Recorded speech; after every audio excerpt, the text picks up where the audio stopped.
आज हम लोग जलवायु और मौसम में अंतर का अध्ययन करेंगे। जलवायु और मौसम में क्या अंतर होता है। जनरली सबसे पहले जलवायु और मौसम में अंतर पढ़ने से पहले महत्वपूर्ण है कि जलवायु क्या है और मौसम क्या है। सबसे पहले हम लोग मौसम की बात करते हैं। वायुमंडल के जो भौतिक तत्व हैं, विभिन्न भौतिक तत्व हैं, मुख्य रूप से वायु के तापमान, वायु का तापमान, वायु का दबाव, वायुदाब, आर्द्रता, वर्षण, पवन आदि ये जो प्रमुख भौतिक तत्व हैं, इनके तात्कालिक प्रभाव को किसी स्थान का मौसम कहते हैं। मौसम किसी भी स्थान के वायुमंडल की भौतिक दशाओं का क्षणिक प्रभाव होता है। 2 घंटे का, 3 घंटे का, 7 घंटे का, 12 घंटे का, 24 घंटे का मौसम, इन्हीं समयों का तात्कालिक प्रभाव होता है। जैसे आप न्यूज़ में देखते हैं आज का मौसम, न्यूज़ चैनल्स पर आप आज की जलवायु नहीं देखते हैं बल्कि आप आज का मौसम देखते हैं। तो मौसम होता क्या है, किसी भी स्थान के जो प्रमुख वायुमंडल की जो प्रमुख भौतिक दशाएं हैं, जैसे तापमान, वायुदाब, आर्द्रता, वर्षण, पवन आदि के क्षणिक या तात्कालिक प्रभाव को किसी स्थान का मौसम कहते हैं। जबकि जलवायु क्या होता है, वायुमंडल की इन्हीं भौतिक दशाओं, वायुमंडल के तापमान, वायुदाब, आर्द्रता, वर्षण, पवन का जो दीर्घकालिक प्रभाव होता है और विस्तृत क्षेत्र का प्रभाव होता है। मतलब वायुमंडल के जो प्रमुख भौतिक कारक हैं, तापमान, वायुदाब, आर्द्रता, वर्षण और पवन, इनका विस्तृत क्षेत्र के संदर्भ में और इनका दीर्घकालिक प्रभाव जलवायु कहलाता है। किसी भी स्थान के जलवायु के निर्धारण के लिए इन प्रमुख भौतिक वायुमंडल के प्रमुख भौतिक तत्वों टेम्परेचर, प्रेशर, ह्यूमिडिटी, प्रेसिपिटेशन और विंड के 30 वर्षों के सम्मिलित प्रभाव का औसत लेकर के किसी स्थान के जलवायु को डिक्लेयर किया जाता है। जो मौसम वैज्ञानिक हैं या क्लाइमेटोलॉजिस्ट हैं, जलवायु वैज्ञानिक हैं, वो जब किसी स्थान के जलवायु को डिक्लेयर करना होता है कि किसी देश की जलवायु शीतोष्ण मानसूनी है कि उष्ण मानसूनी है, या चीन तुल्य है, या भूमध्य सागरीय है, या भूमध्य रेखीय है, या टैगा प्रकार की है, या टुंड्रा प्रकार की है, किस प्रकार की जलवायु है, इसका जब निर्धारण करना होता है मौसम वैज्ञानिकों को, तो वो क्या करते हैं, वायुमंडल के जो विभिन्न भौतिक तत्व हैं या भौतिक कारक हैं, जैसे टेम्परेचर, प्रेशर, ह्यूमिडिटी, प्रेसिपिटेशन, वर्षण और विंड, इनके 30 वर्षों के औसत प्रभाव के आधार पर डिक्लेयर करते हैं, किसी स्थान की जलवायु को घोषित करते हैं। क्यों? क्योंकि जलवायु वायुमंडल की भौतिक दशाओं का दीर्घकालिक प्रभाव होता है। अब क्या है, जलवायु और मौसम में अंतर हमारा अध्ययन का टॉपिक है, विषय वस्तु है। तो क्या हो जाएगा, वायुमंडल के जो भौतिक कारक हैं temperature, pressure, humidity, precipitation, wind, इनका जो अल्पकालिक या तात्कालिक या क्षणिक प्रभाव है उसको मौसम कहते हैं। जबकि इन्हीं 5 भौतिक कारकों का दीर्घकालिक और विस्तृत क्षेत्र पर जो प्रभाव होता है उसे जलवायु कहते हैं। यही जलवायु और मौसम में अंतर हो गया। अब क्या है, दूसरा टॉपिक है इसी में, जलवायु को प्रभावित करने वाले कारक। तो इस आधार पर हम लोग देख रहे हैं, जलवायु हो या मौसम हो, उसको प्रभावित करने वाले प्रमुख कारक क्या है। सबसे प्रमुख कारक है तापमान। तापमान जलवायु या मौसम दोनों को सर्वाधिक प्रभावित करने वाला कारक होता है। तापमान या जलवायु को जलवायु या मौसम को प्रभावित करने वाले जो प्रमुख कारक हैं वह क्या है? तापमान, वायुदाब, आर्द्रता, वर्षण और पवन। लेकिन इनमें क्या है, अगर पूछा जाए पांचों कारकों में कौन सबसे ज्यादा प्रभावित करता है तो तापमान प्रभावित करता है। क्यों? क्योंकि तापमान के परिवर्तन के साथ शेष जो 5 कारक हैं उनमें काफी परिवर्तन होता है। सर्वाधिक महत्वपूर्ण है तापमान। जलवायु को प्रभावित करने वाले कारकों में सर्वाधिक महत्वपूर्ण तापमान। किसी स्थान का तापमान वहां के जलवायु के निर्धारण में सर्वाधिक महत्वपूर्ण भूमिका अदा करता है। दूसरा महत्वपूर्ण टॉपिक है वायुदाब। उस स्थान का जो वायुमंडल है, वायु है, उसका दबाव, अर्थात वायुमंडल का एकांक क्षेत्रफल पर लगने वाला जो भार है उसे वायुदाब कहते हैं। तो वही एकांक क्षेत्रफल पर जो वायु भार है वही है वायुदाब, ये प्रभावित करता है। और तीसरा है आर्द्रता, ह्यूमिडिटी। ह्यूमिडिटी क्या है? वायुमंडल में विलीन अदृश्य जलवाष्प को वायुमंडल की आर्द्रता कहते हैं। वायुमंडल की आर्द्रता के निरूपण के लिए वायुमंडल के एकांक आयतन में उपस्थित जलवाष्प की मात्रा के आधार पर किया जाता है। मुख्य रूप से 3 तरह से आर्द्रता का निर्धारण होता है: निरपेक्ष आर्द्रता, सापेक्ष आर्द्रता, विशिष्ट आर्द्रता। ये विषय आर्द्रता के अध्याय में पढ़ेंगे। नेक्स्ट है वर्षण। वर्षण है प्रेसिपिटेशन, प्रेसिपिटेशन, वर्षा नहीं वर्षण। वर्षण में कई तरह के वृष्टि की बात होती है। इसमें वर्षण में गैसीय वर्षण होता है, द्रव वर्षण होता है, ठोस वर्षण होता है। गैसीय वर्षण में क्या हो जाएगा? ओस हो जाता है, ड्यू है, फ्रॉस्ट है, पाला या तुषार है। और गैसीय वर्षण में ही फॉग को भी रखा जाता है। फॉग मीन्स कोहरा या कुहासा, हेज या धुंध, मिस्ट, धुंध, ये गैसीय वर्षण है। इसके अलावा द्रव वर्षण में क्या है? द्रव वर्षण में ड्रिजल है, ड्रिजल फुहार जिसको कहते हैं, फुहार। फिर मिजल है, मिजल, MIZZLE, मिजल। मिजल का मतलब कहीं मिस्ट पड़ा हो और वहां पर ड्रिजलिंग भी हो रही, धुंध पड़ा हो और वहां फुहार भी पड़ रहा हो, तो दोनों का जो संयुक्त रूप है उसी को कहते हैं मिजल। मिजल कैसे बन गया? मिस्ट प्लस ड्रिजल से बनता है मिजल शब्द। मिस्ट का MI ले लेते हैं, ड्रिजल का ZZLE, तो इससे वर्ड बनता है, शब्द बनता है मिजल। मिजल का मतलब जहां पर धुंध हो और वहां पर फुहार पड़ रहा हो, उसका सम्मिलित प्रभाव। जैसा जनवरी के महीने में मकर संक्रांति के आसपास देखा जाता है कि वायुमंडल में काफी धुंध रहता है और उस समय फुहार पड़ता है, तो यह सम्मिलित प्रभाव मिजल कहलाता है। और द्रव वर्षण का तीसरा प्रभाव है, तीसरा रूप है ये वर्षण का। द्रव वर्षण का तीसरा रूप है रेनफॉल, जल वृष्टि। जल वृष्टि मतलब रेनफॉल, वाटर ड्रॉपलेट्स का गिरना, जल की वाटर ड्रॉप्स का गिरना, जल की बूंदों का गिरना। जल की बूंदों का, ड्रॉपलेट्स होता है फुहार में, नन्ही नन्ही बूंदें होती हैं फुहार में, और जल वृष्टि में बड़ी बूंदें होती हैं। फिर इसके बाद इसमें तीसरा है सॉलिड प्रेसिपिटेशन, ठोस वर्षण। ठोस वर्षण में हेलस्टॉर्म होता है, उपल वृष्टि जिसे कहते हैं। और ठोस वर्षण में ही स्नोफॉल होता है, स्नोफॉल हिमपात कहेंगे हिंदी में।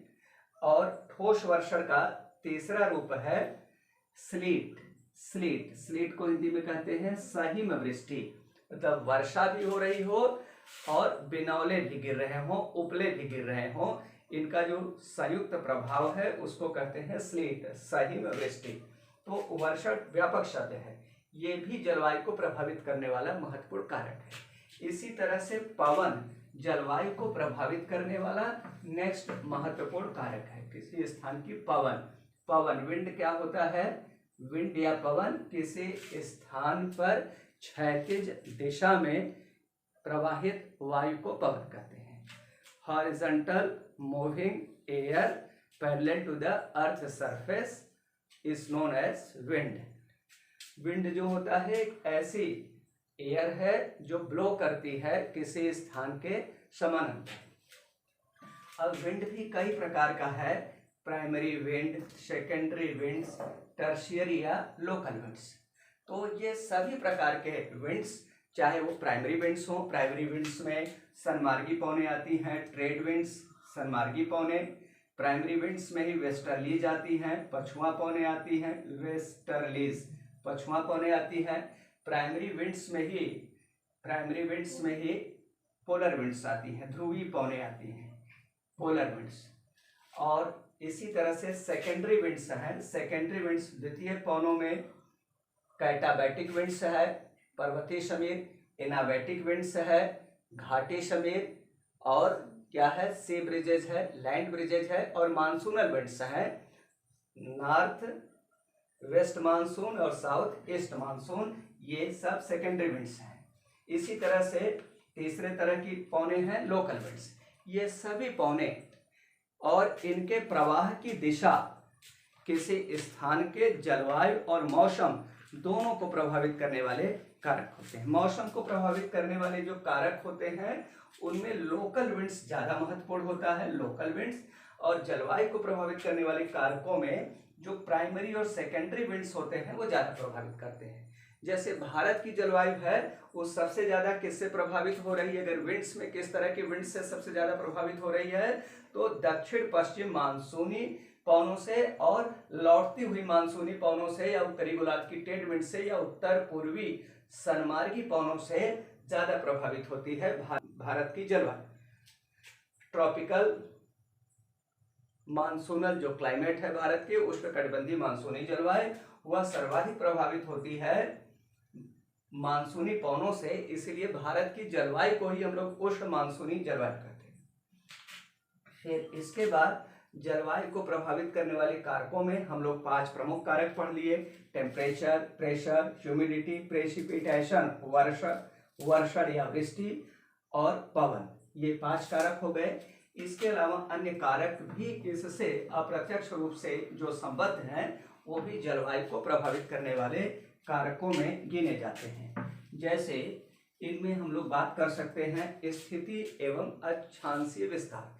जो कोई भी स्थान है वो किस स्थिति में है, उसका लोकेशन क्या है, वर्ल्ड में उसका लोकेशन क्या है, और वो उसका अक्षांशीय विस्तार। अगर किसी देश की जलवायु को हम लोग निर्धारित कर रहे हैं तो देखेंगे उसका विस्तार क्या है। जैसे भारत है तो भारत का अक्षांशीय विस्तार 4 डिग्री 8 डिग्री 4 मिनट से लेकर के 36 degree 37 degree 6 minute, 8 degree 4 minute उत्तरी अक्षांश से 37 डिग्री 6 मिनट उत्तरी अक्षांश तक भारत का विस्तार है। तो अक्षांशीय मान बढ़ने के साथ या विषुवत रेखा से दूरी बढ़ने के साथ तापमान में परिवर्तन आता है, और तापमान वायुदाब को सर्वाधिक महत्वपूर्ण प्रभावित करने वाला सर्वाधिक महत्वपूर्ण कारक होता है। अक्षांशीय मान में परिवर्तन के साथ तापमान में परिवर्तन होता है, और तापमान में परिवर्तन होगा तो उस स्थान के जलवायु में भी परिवर्तन होता चला जाएगा, क्योंकि तापमान जलवायु को सर्वाधिक प्रभावित करने वाला कारक होता है। जैसे भारत में ही देखा जाए, कर्क रेखा भारत को 2 बराबर भागों में विभाजित करती है।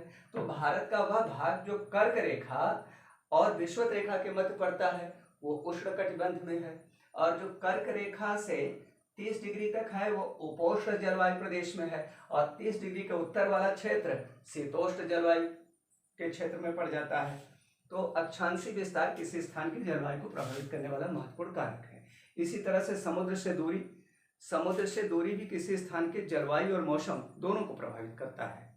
क्या होता है कि जैसे जो स्थान समुद्र से काफ़ी दूर है, जैसे भारत में ही अगर हम लोग नई दिल्ली के मौसम और जलवायु दोनों की बात करें तो वह मुंबई के जलवायु और मौसम दोनों से काफ़ी भिन्नता रखता है। वैसे टॉपिक है जलवायु को प्रभावित करने वाले कारक, तो हम लोग जलवायु की ही बात करते हैं। मुंबई का जलवायु और नई दिल्ली या दिल्ली की जलवायु में काफ़ी अंतर होता है, क्योंकि दिल्ली क्या है, समुद्र से काफ़ी दूर है।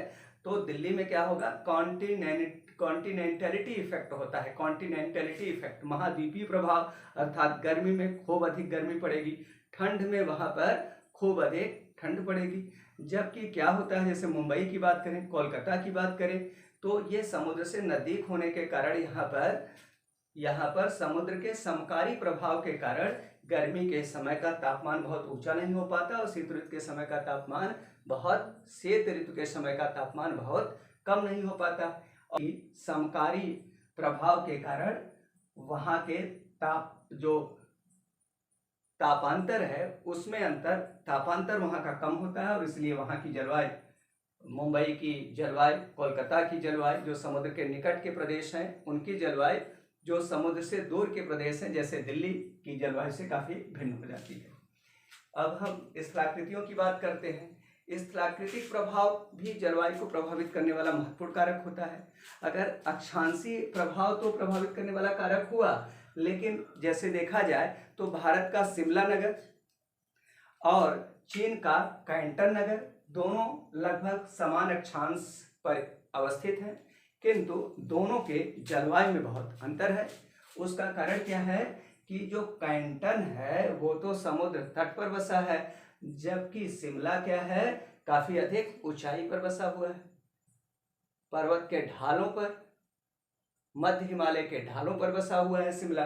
तो इससे क्या हो रहा है, स्थलाकृतिक एक पर्वतीय क्षेत्र है, एक सागर तटीय प्रदेश है, एक तटीय मैदान है और एक पर्वतीय क्षेत्र है। इस वजह से दोनों स्थानों की जलवायु में अंतर आ जाता है। इसी तरह से कई स्थानों पर आप देखेंगे कि उच्चावच, स्थलाकृति को हम लोग यहाँ पर उच्चावच भी लिख सकते हैं या तुंगता भी लिख सकते हैं। कोई स्थान ऊंचाई पर है तो वहाँ का तापमान कम होगा तो जलवायु अलग हो जाएगी। कोई स्थान उसी अक्षांश पर अवस्थित होने के कारण कम ऊंचाई पर है तो वहाँ तापमान ज़्यादा होगा, वहाँ की जलवायु अलग हो जाएगी। नेक्स्ट टॉपिक है पौने। पौनों को हम लोगों ने डिस्कस किया है पहले ही कि जलवायु को प्रभावित करने वाले कारकों में पवनें महत्वपूर्ण कारक होती हैं। इसमें सभी प्रकार की पवनें समाहित हैं, चाहे वो प्राथमिक पवने हो या द्वितीयक पवने हो या तृतीयक या लोकल विंड्स हो, स्थानीय पवने, तीनों प्रकार की पवनें किसी स्थान की जलवायु को प्रभावित करने वाले महत्वपूर्ण कारकों के अंतर्गत आती हैं। इसके बाद जेट वायु धारा। वर्तमान समय में 1945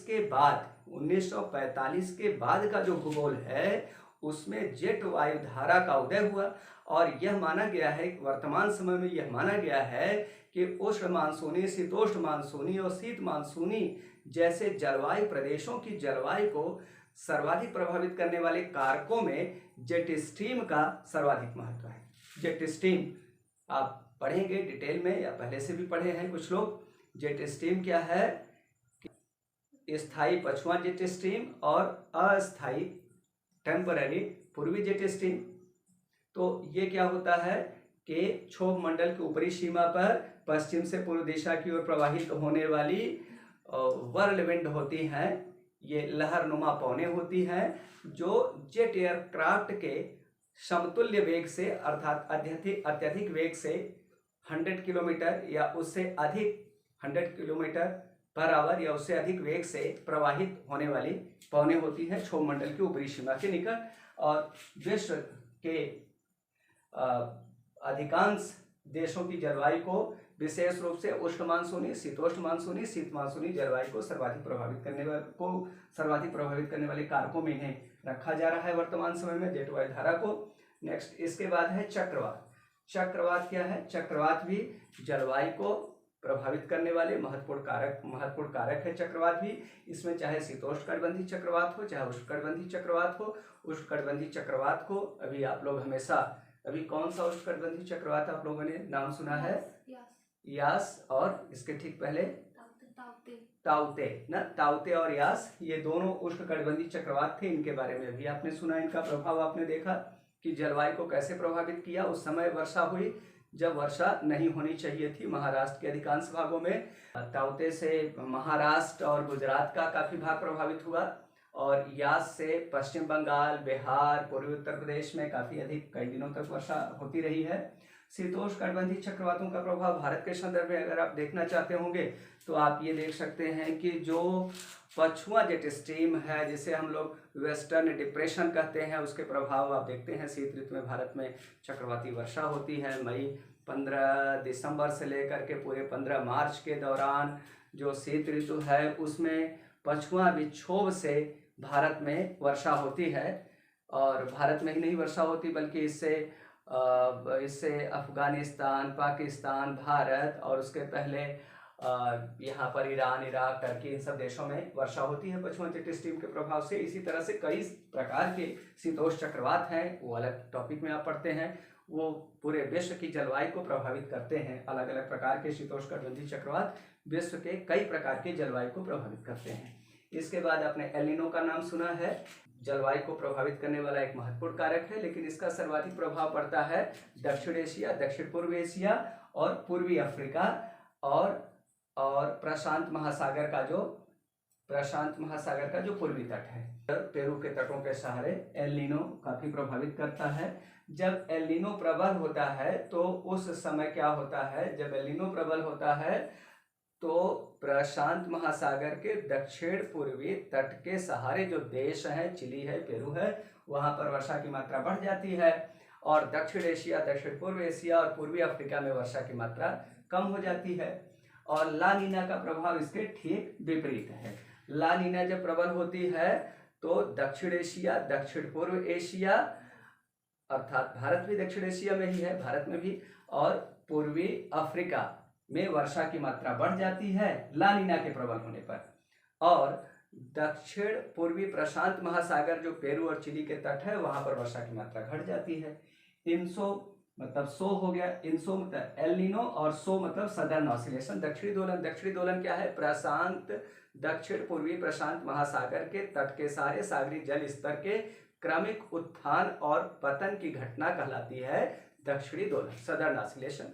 सदर्न ऑसिलेशन का प्रभाव पड़ता है इनसो पर, और इसी पर वाकर सर्कुलेशन जुड़ा हुआ है ना। तो ये डिटेल में आप पढ़ते हैं, अलग से टॉपिक है। भारत की जलवायु को जब आप पढ़ते हैं, भारत की जलवायु को प्रभावित करने वाले महत्वपूर्ण कारकों में इसको ज़्यादा आप डिटेल पढ़ते हैं। यहाँ हम लोग सामान्य संदर्भ में पढ़ रहे हैं कि विश्व की जलवायु को प्रभावित करने वाले जो महत्वपूर्ण कारक हैं उनकी ही बात कर रहे हैं। तो उनमें मुख्य रूप से जो भी विश्व की जलवायु को प्रभावित करने वाले महत्वपूर्ण कारक थे वो हो गया। भारत के संदर्भ में हम लोग दक्षिणी दोलन है, और दक्षिणी दोलन है, एल नीनो है, ला नीना है, सो है, इनसो है, और वाकर सर्कुलेशन है। वाकर सर्कुलेशन है, इसको हम लोग डिटेल करेंगे भारत के जलवायु के संदर्भ में।